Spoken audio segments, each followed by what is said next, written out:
جس نے چینل کو سبسکرائب نہیں کیا وہ شرافت اور ایمانداری کے ساتھ سبسکرائب کر لے۔ اب یہاں میں، ناصرہ باجی اور مائرہ مامی تھے۔ کیا کہہ رہی تھی تم؟ میں نے زیب کے ساتھ۔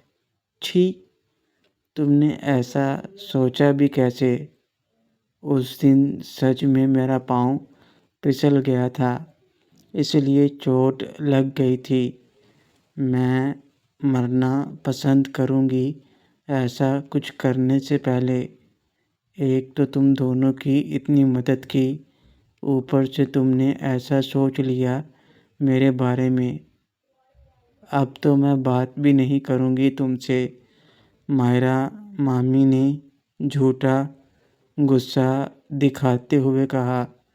ناصرہ باجی نے اپنے کان پکڑ لیے، مائرہ مامی کے سامنے کھڑے ہو کر۔ ناصرہ، مجھے معاف کر دو مامی، مجھے لگا آپ نے میرے لیے وہ سب۔ آپ چاہیں تو تھپڑ مار لو مجھے، مگر پلیز ایسے ناراض نہ ہوں۔ مجھ سے ایک آپ ہی تو تھیں جنہوں نے میرے پیار کو سمجھا، ورنہ میں سچ میں آج زندہ نہ ہوتی۔ مائرہ چپ، بات بات پر مرنے کو تیار ہو جاتی ہے۔ مجھے ایسی بہو بالکل بھی نہیں چاہیے۔ اگر دوبارہ ایسا کچھ سوچا بھی، تمہیں بھیج دوں گی۔ ہاں؟ مائرہ مامی نے یہ بات کہی تو ناصرہ باجی روتے ہوئے مامی کے گلے لگ گئیں، مگر ابھی آنسو خوشی کے تھے۔ مائرہ مامی ناصرہ باجی کو گلے سے لگا کر انہیں حوصلہ دینے لگیں اور پھر ان کو اپنے ساتھ لگائے روم کی طرف بڑھنے لگیں، جبکہ میں وہیں کھڑا سب دیکھ رہا تھا۔ مائرہ مامی نے اندر جا کر دروازہ بند کیا اور کچھ دیر بعد جب وہ کمرے سے باہر نکلیں تو میں ان کے پاس تھا۔ مائرہ، کدھر؟ تم کہاں گھسے جا رہے ہو؟ چلو مجھے باہر تک چھوڑ کر آؤ۔ شیرو، باہر کہاں؟ مائرہ، مجھے واپس گھر بھی تو جانا ہے۔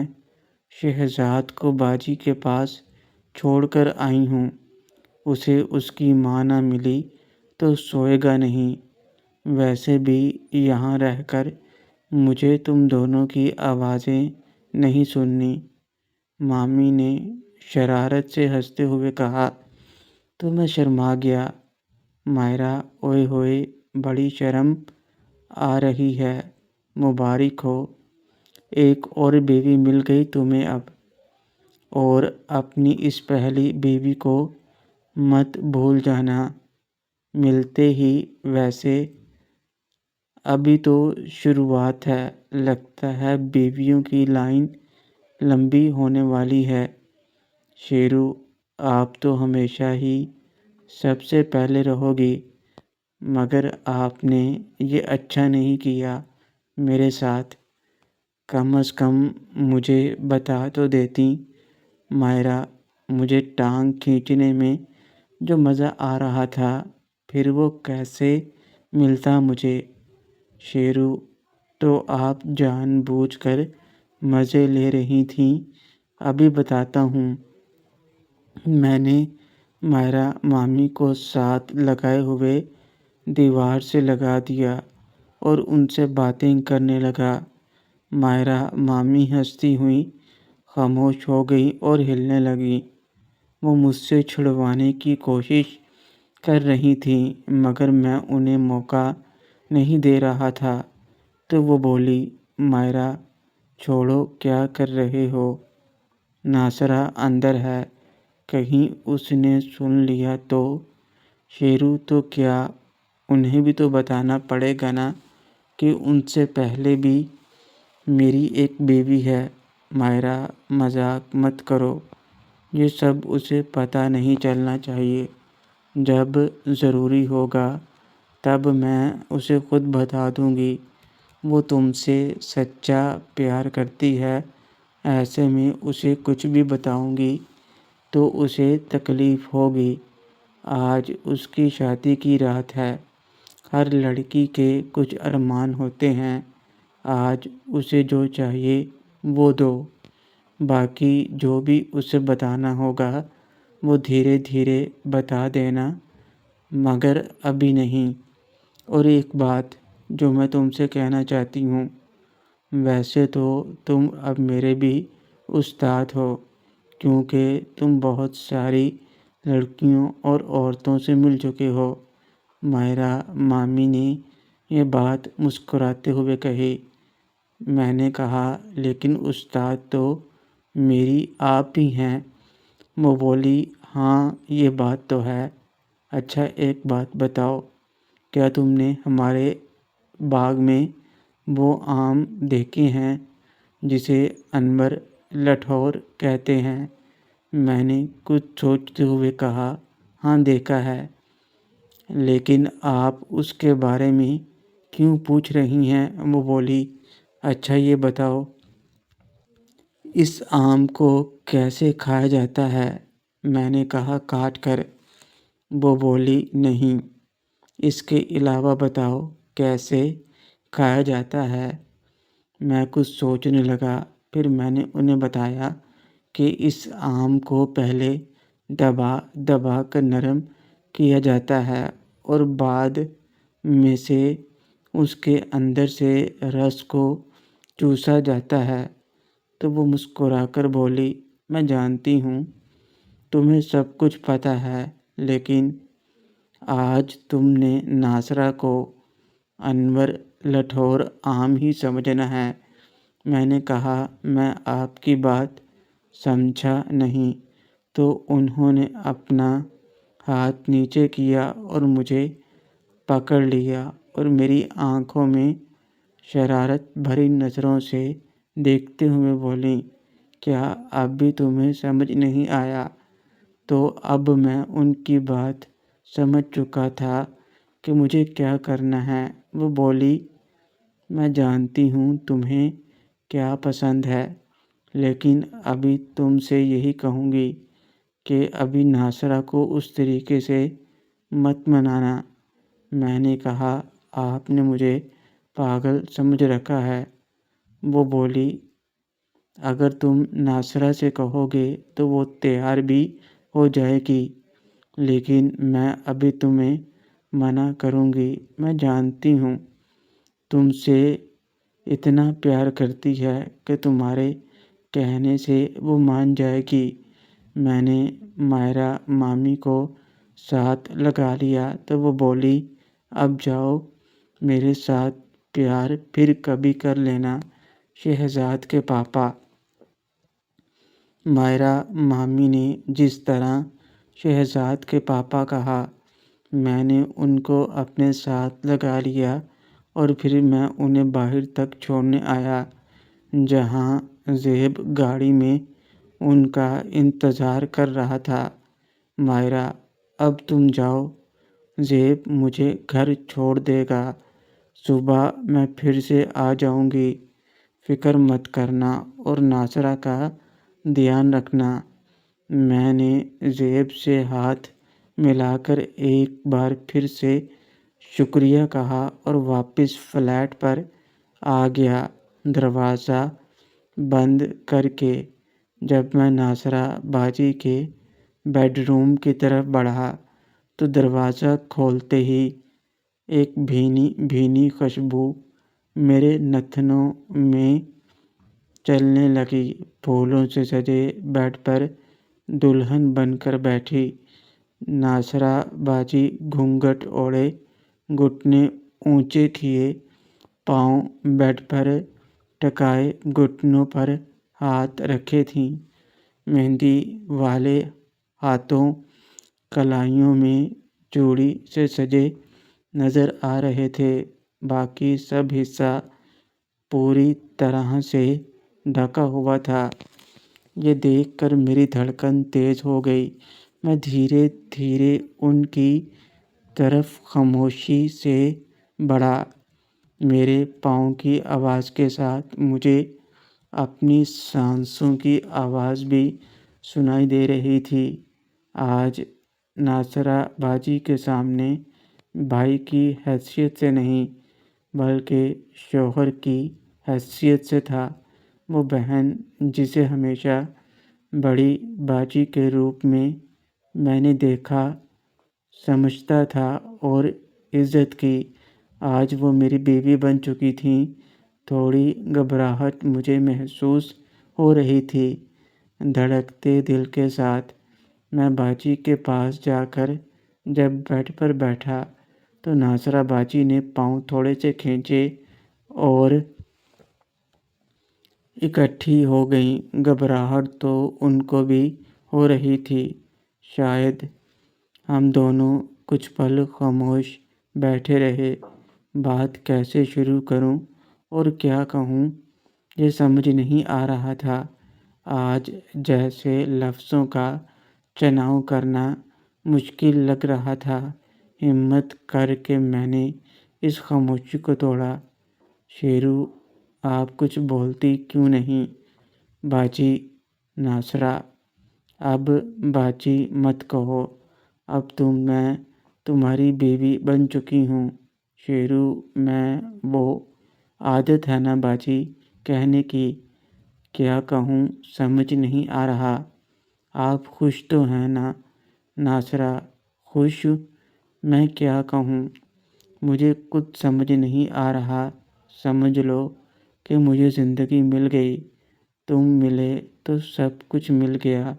اب زندگی سے کوئی شکایت نہیں، چاہے اب موت بھی آ جائے کوئی شکوہ نہیں۔ باجی نے جب مرنے کی بات کی تو مجھے من میں درد سا ہوا اور میں نے ہاتھ آگے بڑھا کر ان کے منہ پر رکھ دیا۔ ابھی بھی چہرہ ان کا آدھا گھونگھٹ سے ڈھکا ہوا تھا۔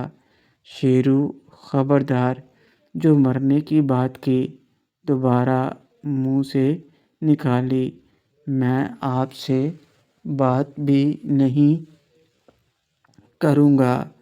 جانتی ہیں اگر آج زیب نے سچ میں ایسا کچھ کیا ہوتا تو میں اس کی جان لے لیتا۔ میں آپ کو ہر حال میں خوش دیکھنا چاہتا ہوں اور آپ یہاں کے بار بار مرنے کی بات کرتی ہیں۔ کچھ دیر کے لیے پھر سے ایک خاموشی ہمارے درمیان رہی۔ میں نے ہاتھ ہٹانا چاہا تو ناصرہ باجی نے میرا ہاتھ تھام لیا اور پیار سے چوم لیا۔ Nasira, I am sorry, I am really sorry. میں دوبارہ ایسا کچھ نہیں کہوں گی، مگر یہ بھی سچ ہے، میں تمہارے بنا کسی اور کے بارے میں سوچ نہیں سکتی۔ آج کی رات آخری رات ہوتی اگر میری سیج پر تمہاری جگہ کوئی اور ہوتا۔ میرا بدن اور جان پر صرف تمہارا حق ہے، کوئی اور یہ جگہ نہیں لے سکتا۔ ناصرہ باجی نے میرا ہاتھ اپنے گال پر لگا لیا۔ ان کا پیار دیکھ کر میرا من بھی بہکنے لگا۔ میں نے دوسرے ہاتھ سے ان کا گھونگھٹ اٹھایا تو انہوں نے آنکھیں بند کر لیں۔ کیا بتاؤں دوستو، کیا نظارہ تھا! ناصرہ باجی کا یہ روپ نہایت ہی دلکش تھا۔ آج جیسے ان کا روپ نکھرا ہوا تھا۔ خوبصورت چاند سا چمکتا مکھڑا پر نور الگ ہی رنگ لیے ہوئے تھا۔ ماتھے پر لٹکتے ہوئے ٹیکا جہاں اس کے دلہن والے روپ کی گواہی دے رہا تھا، وہیں کان سے لے کر ناک تک لٹکتی نتھ جیسے چار چاند لگانے کو ہو۔ پلکیں کاجل سے لڑی بند تھیں اور ان پر لگی ہلکی لالی جو قدرتی گلابی تھے آج ایک الگ گلابی پن لیے ہوئے تھیں، تھر تھراتے ہوئے لال ہونٹ جیسے آنے والے پلوں کو یاد کر کے تھر تھرا رہے ہوں، کانوں میں لٹک رہے جھمکے خوبصورت سنگار جو پہلے ایسے کبھی نہیں دیکھا تھا، اور گلے میں پہنا وہ ہار جو باجی کی دلی تمنا تھی۔ ناصرہ باجی شرم سے آنکھیں بند کیے تھیں، مگر بند پلکوں میں ہوتی ہلچل اور ان کی ہٹتی سانسیں مدہوشی بڑھا رہی تھیں۔ ناصرہ باجی کا یہ روپ مجھے اپنے طلسم میں قید کرتا جا رہا تھا، اس لیے میں اپنا ہاتھ تک ہلانا بھول گیا اور ان کی خوبصورتی میں کھو سا گیا۔ مجھے کچھ نہ کرتا دیکھ کر باجی نے دھیرے سے پلکیں اٹھا کر میری حالت دیکھی تو شرم سے مسکراتے ہوئے انہوں نے چہرہ دوسری طرف کر لیا۔ ناصرہ ایسے مت دیکھو نا شیرو، چاند جو آسمان پر رہتا ہے آج میرے پہلو میں ہے، جی بھر کے دیدار تو کرنے دیجیے اسے۔ شعر کہوں یا کتھا کہوں، کچھ بھی کہوں، یہ وہ لفظ تھے جو ناصرہ باجی کو دیکھ کر میرے ہونٹوں سے خود بخود نکلے تھے، اور ان کا اثر باجی پر ایسا ہوا کہ میری آنکھوں میں دیکھنے لگیں جیسے انہیں یقین نہ ہو۔ ناصرہ، چاند تو آسمان میں رہتا ہے حضور، ہم تو کنیز ہیں آپ کی، بڑھ کر آغوش میں لے لیجیے۔ میں تو خوشی بھری آواز میں ناصرہ نے اتنا ہی کہا اور ایک بار پھر سے ناصرہ کی آنکھیں بند ہو گئیں، مگر اس بار میری طرف جھکی گئی اور میں نے بھی اسے ساتھ لگا لیا اور ہم دونوں ایک دوسرے کے گلے لگ گئے۔ دونوں کی دھڑکنیں تیز تیز دھڑک رہی تھیں۔ میں نے دھیرے سے ان کو چوم لیا۔ ناصرہ، شیرو، اور پھر مجھے بھی انہوں نے ویسا ہی جواب دیا۔ مجھے ایسا محسوس ہوا جیسے میرے اندر کیڑیاں دوڑنے لگی ہوں اور میں نے ان کو اپنے ساتھ زور سے لگا لیا۔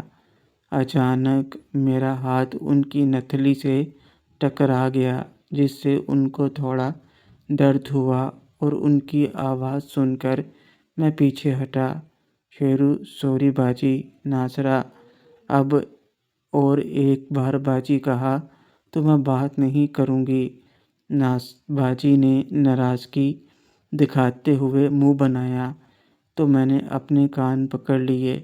شیرو، سوری سوری، اب نہیں بولوں گا، آپ پلیز ناراض مت ہونا، میں کان پکڑتا ہوں، آپ کہیں گی تو مرغا بن جاؤں گا۔ میں جب بیڈ سے اترنے لگا تو ناصرہ نے میرا ہاتھ پکڑ کر مجھے واپس بیڈ پر بٹھا دیا۔ ناصرہ، خبردار ایسا کیا تو لوگ کیا کہیں گے؟ پہلی ہی رات بیوی نے شوہر کو مرغا بنا دیا، اتنی بری ہوں کیا میں؟ چپ چاپ بیٹھو، میں دودھ لے کر آتی ہوں۔ ناصرہ نے بڑے حق سے مجھے بٹھا کر جیسے کہا۔ مجھے خوشی محسوس ہوئی کیونکہ ایسا حق وہ بچپن سے ہی کبھی کبھی مجھ پر دکھاتی رہتی تھیں، اپنے بڑے ہونے کا حق۔ ناصرہ کے ہر قدم کے ساتھ پاؤں کی چھم چھم کی آواز آ رہی تھی۔ وہ بنا پیچھے مڑے روم سے نکل گئیں۔ کچھ ہی پلوں میں ناصرہ دھیمے قدموں سے چلتی ہوئی ہاتھ میں گلاس پکڑے واپس آ گئی۔ ناصرہ پھر سے جھکی ہوئی تھی۔ شرم سے ناصرہ دودھ شیرو پہلے آپ بیٹھو میرے پاس۔ میں نے ایک ہاتھ سے گلاس پکڑا اور ناصرہ کا ہاتھ پکڑ کر انہیں اپنے پاس بٹھایا۔ شیرو، میں کچھ پوچھ سکتا ہوں آپ سے؟ ناصرہ، نہیں۔ ناصرہ نے ناں میں گردن ہلائی تو میں انہیں غور سے دیکھنے لگا۔ ناصرہ، پہلے یہ آپ کہنا بند کرو ورنہ میں بھی آپ کہوں گی اور پھر تمہیں اچھا نہیں لگے گا۔ اب تو میں پوری طرح سے تمہاری بن چکی ہوں، تو پھر یہ آپ کیوں کہہ رہے ہو؟ مجھے میرے نام سے بلاؤ اور مجھ سے کچھ بھی پوچھنے کی اجازت کی ضرورت نہیں ہے۔ میں اب تمہارا پوری طرح سے مجھ پر حق ہے۔ تمہارا حکم ہے میرے لیے سب کچھ۔ ناصرہ نے جس پیار سے یہ بات میری آنکھوں میں دیکھتے ہوئے کہی، میں انہیں بس دیکھتا رہا۔ یہی تو نیچر تھا ناصرہ باجی کا، پوری طرح مشرقی لڑکی، اپنے فرض کو نبھانے والی، خوبصورتی کی مورت جو ہر روپ میں دل کو چھو لیتی تھی۔ شیرو، اچھا ٹھیک ہے، مگر میں نام سے صرف اکیلے میں ہی بلاؤں گا۔ سمجھ نہیں آ رہا کیسے پوچھوں؟ کیا سچ میں آپ، میرا مطلب ہے کہ سچ میں تم یہ چاہتی ہو کہ آج ہم دونوں کے بیچ وہ سب ہو؟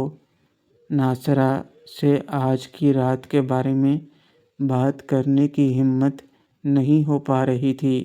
میرے من میں ہچکچاہٹ تھی، ابھی بھی تھی، مگر ناصرہ میری بات سمجھ گئی اور میرا ہاتھ اپنے ہاتھوں میں لیتے ہوئے بولی، ناصرہ، یہ رات ہمارے نئے جیون کی شروعات ہے۔ ہر لڑکی کو انتظار ہوتا ہے اپنے شوہر سے ملنے کا۔ میں بھی الگ تو نہیں نا؟ اگر تمہارا من نہیں ہے تو میں انتظار کر لوں گی جب تک بھی تم چاہو۔ اتنا سن لو کہ میں تب تک ادھوری ہوں جب تک تم من سے مجھے اپنا نہیں لیتے۔ پیار، اس رشتے میں ایک ضروری حصہ وہ ملن ہے جس کو سوچ کر تم جھجک رہے ہو، جیون کی ایک اہم حصہ بھی ہے جس کے بنا شادی جیسا پاکیزہ رشتہ بندھن بھی ادھورا رہتا ہے۔ ناصرہ باجی نے بڑے پیار سے اپنے جذبات کا اظہار کر دیا تھا، بنا کسی نامناسب لفظوں کا ذکر کرتے ہوئے۔ اپنی بات کہہ کر وہ نظریں جھکائے خاموش ہو گئیں اور میرے کچھ کہنے کا انتظار کرنے لگیں۔ شیرو، تو پھر اس نئے رشتے کی پہلی رات کا آغاز تم اسے پی کر کرو۔ میں نے دودھ کا گلاس ناصرہ باجی کے ہونٹوں کے پاس کرتے ہوئے کہا تو انہوں نے نظریں اٹھا کر مجھے دیکھا۔ ان کی آنکھوں میں اب خوش نظر آ رہی تھی اور انہوں نے 2 گھونٹ پی کر گلاس میرے ہونٹوں سے لگا دیا۔ ناصرہ، تمہارا حکم میں نے مان لیا، اب اسے سارا تم ہی ختم کرو گے، کیونکہ یہ صرف دولہے کے لیے ہوتا ہے۔ ناصرہ نے اتنے پیار سے کہا تو میں نے منع بھی نہیں کیا اور دودھ کا گلاس پورا ختم کر دیا۔